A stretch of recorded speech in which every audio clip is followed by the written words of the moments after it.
बिना रोक टोक चारधाम दर्शन के लिए जा सकेंगे। तो उत्तराखंड हाईकोर्ट ने चारधाम यात्रा के लिए श्रद्धालुओं की संख्या बढ़ाए जाने के मामले को लेकर दायर याचिका पर सुनवाई की और कोर्ट ने चारों धाम में प्रतिबंध के साथ यात्रियों की निर्धारित से अधिक हो जाने वाली जो संख्या थी उस रोक को फिलहाल हटा दिया है। तो चारधाम यात्रा में तीर्थयात्रियों को लेकर जो पाबंदियां थी उनको फिलहाल हटा दिया गया है। नैनीताल हाईकोर्ट ने श्रद्धालुओं की संख्या पर लगी रोक को भी हटाया है। श्रद्धालु अब बिना रोक टोक के चारधाम के जो दर्शन हैं वो कर सकेंगे, क्योंकि पहले कोरोना के चलते कई प्रोटोकॉल थे, एक निर्धारित संख्या थी और उसके बाद ही वहां पे आने जाने के लिए कई तरह की पाबंदियां लगाई गई थी। उन तमाम पाबंदियों को हटा दिया गया है। तो एक राहत भरी खबर उन लोगों के लिए जो चारधाम यात्रा पे जाना चाहते हैं और श्रद्धालु अब बिना रोक टोक के यहां पे दर्शन कर पाएंगे। जो सीमित संख्या थी उस पे से भी पाबंदी को हटा दिया गया है। तो कोर्ट ने साफ किया कि शासन को कोविड प्रोटोकॉल का अनुपालन सुनिश्चित कराना होगा और कोर्ट के आदेश से सरकार को बड़ी राहत मिली है। न सिर्फ सरकार को बल्कि उन लोगों को भी जो चारधाम यात्रा पर जाना चाहते हैं, जो जा रहे हैं, क्योंकि पिछले कुछ दिनों में कई तरह की दिक्कतें सामने आई संख्या को लेकर।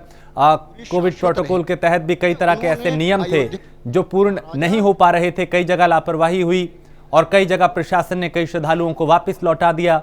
लिहाजा इस तरह की जो दिक्कतें आ रही थी उनको एक तरीके से खत्म करने का काम किया गया है। पवन देहरादून से हमारे संवाददाता। पवन, एक बड़ी राहत है सरकार के लिए भी और श्रद्धालुओं के लिए भी कि कोर्ट ने पाबंदियों को हटा दिया है।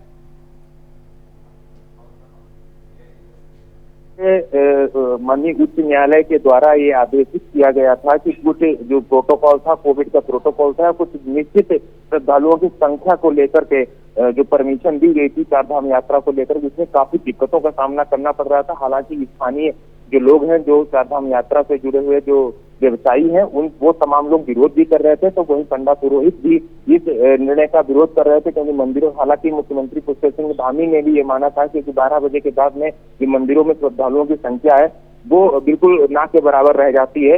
और ऐसे में कुछ जो लोग वहां पे जाना चाहते हैं, दर्शन करना चाहते हैं, वो लोग पहुंच नहीं पाते थे, क्योंकि ऐसी कुछ पाबंदियां दी गई थी, लगाई गई थी हाईकोर्ट के द्वारा।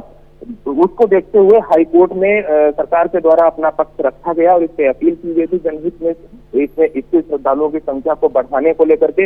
हालांकि ये बड़ी राहत भरी खबर है जो उच्च न्यायालय के द्वारा ये निर्देशित किया गया है आज, क्योंकि सभी की निगाहें भी इसी पर टिकी हुई थी और सभी श्रद्धालु और सभी व्यवसायी इसको लेकर के काफी परेशान थे, क्योंकि जब चारधाम यात्रा की शुरुआत हुई थी तो लोगों के सपने भी फिर से खिलने की उम्मीद थी, क्योंकि वो काफी लंबे समय से चारधाम यात्रा बाधित थी कोरोना प्रोटोकॉल के कारण, कोरोना महामारी के कारण। और अब जब उसकी शुरुआत हुई थी तो उसमें काफी पाबंदियां थी। ऐसे में जो श्रद्धालु वहां पहुंच रहे थे तो वो उनको देवस्थानम बोर्ड की साइट पर अपना रजिस्ट्रेशन भी करना पड़ रहा था और उससे तमाम लोग तो वेटिंग काफी लंबी जा रही थी और जो लोग वहां पर पहुंच भी जा रहे थे तो उनको भी पुलिस प्रशासन के द्वारा काफी परेशानियों का सामना करना पड़ता था।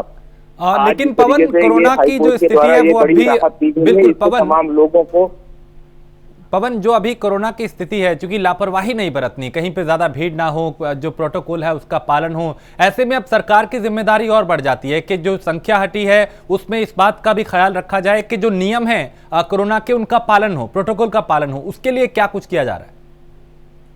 बिल्कुल राजेश, आपको बता दें अभी कुछ ही देर में मुख्यमंत्री पुष्कर सिंह धामी इसी संबंध में प्रेस वार्ता करने वाले हैं और किस तरीके से चारधाम यात्रा को सुचारू करने के लिए सरकार प्रयास कर रही है और सरकार आगे क्या कुछ कानून, ऐसे नियम कानून बनाएगी जिसके आधार पर इसको कोरोना महामारी से भी बचा जाए, उसके संक्रमण के फैलाव से भी बचा जाए और चारधाम यात्रा में आने वाले श्रद्धालु भी यहाँ पर निर्विवाद तौर से यहाँ पर पहुंच सके, उनको भी किसी भी प्रकार की कोई परेशानी ना हो। इन तमाम पहलुओं पर विचार करके सरकार आगे का फैसला लेगी और वहाँ पे जो स्थानीय प्रशासन है उसकी क्या जिम्मेदारी होगी, जो कोरोना प्रोटोकॉल है, चाहे वो मास्क हो या फिर डबल डोज जो वैक्सीन का है वो लेने वाले जो श्रद्धालु हैं उनको वहाँ पे आने दिया जाएगा। और RT-PCR जांच की जो 72 घंटे पहले की जो रिपोर्ट है उसके आधार पर उनको आने दिया जाएगा। मुख्यमंत्री पुष्कर सिंह धामी की कुछ देर में अब प्रेस कॉन्फ्रेंस शुरू होने वाली है। अब बिल्कुल पवन, आप मेरे साथ बने रहिए, कुछ और खबरों पे आपसे अपडेट लूंगा। फिलहाल शुक्रिया इस तमाम जानकारी के लिए। तो नैनीताल हाईकोर्ट ने जो पाबंदियां चारधाम यात्रा पर लगी थी, फिलहाल उनको हटा दिया गया है, लेकिन इतना जरूर कहा कि जो कोरोना प्रोटोकॉल है उसका पालन करना होगा।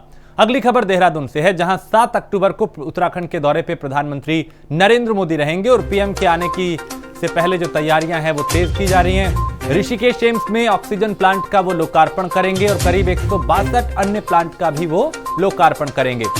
तो यहाँ पे कई चीजें हैं, कई कार्यक्रम हैं प्रधानमंत्री नरेंद्र मोदी के यहाँ पे, उसको लेकर प्रशासन पूरी तरह से एक्टिव, शासन पूरी तरीके से तैयार और तैयारियां तेज की जा रही हैं। ज्यादा जानकारी पवन देंगे। पवन, प्रधानमंत्री यहाँ 7